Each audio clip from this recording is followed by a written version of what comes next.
6 মাস আগে হাদিকে হত্যার প্ল্যান, আর ফয়সালকেও হত্যা করেছে মাস্টারমাইন্ডেরা। রিমান্ডে চাঞ্চল্যকর তথ্য দিল ফয়সালের বউ সামিয়া। নির্বাচনকে সামনে রেখে দিল্লিতে বসে যে ষড়যন্ত্র আঁকছে দেশপালাতক শেখ হাসিনা।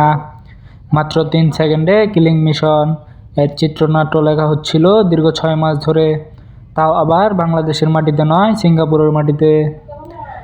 চোখের পলকে ঘটে যাওয়া হাদির হত্যাকাণ্ড কি কোনো রাজনৈতিক প্রতিহিংসা, নাকি এর পেছনে খাপটি মেরে আছে ক্ষমতা পালাবদলের এক গভীর আন্তর্জাতিক ষড়যন্ত্র? প্রশাসনের কাছে এই মামলাটি এখন রীতিমতো গলার কাটা হয়ে বিঁধে আছে। তদন্তের গভীরে নামতেই বেরিয়ে এলো একের পর এক হারহীন তথ্য। সাধারণ মানুষের পিলে চমকে যেতে বাধ্য।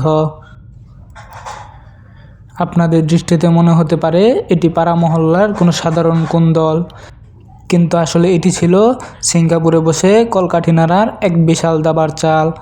এই পুরো অপারেশনের ব্লুপ্রিন্ট তৈরি করা হয়েছিল 1000 মাইল দূরে সিঙ্গাপুর আর মালয়েশিয়ার সীমান্তে বসে।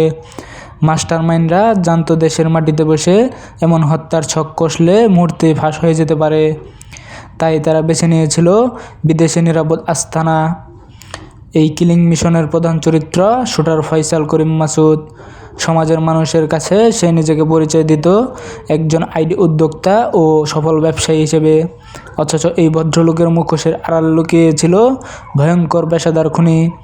গত 21 জুলাই 2025 তারিখ ঢাকা বিমানবন্দর থেকে ফয়সাল যখন বিমানে ওঠে, তখন কেউ গুণাক্ষরেও টের পায়নি যে সে আসলে মৃত্যুর পরোয়ানা আনতে যাচ্ছে।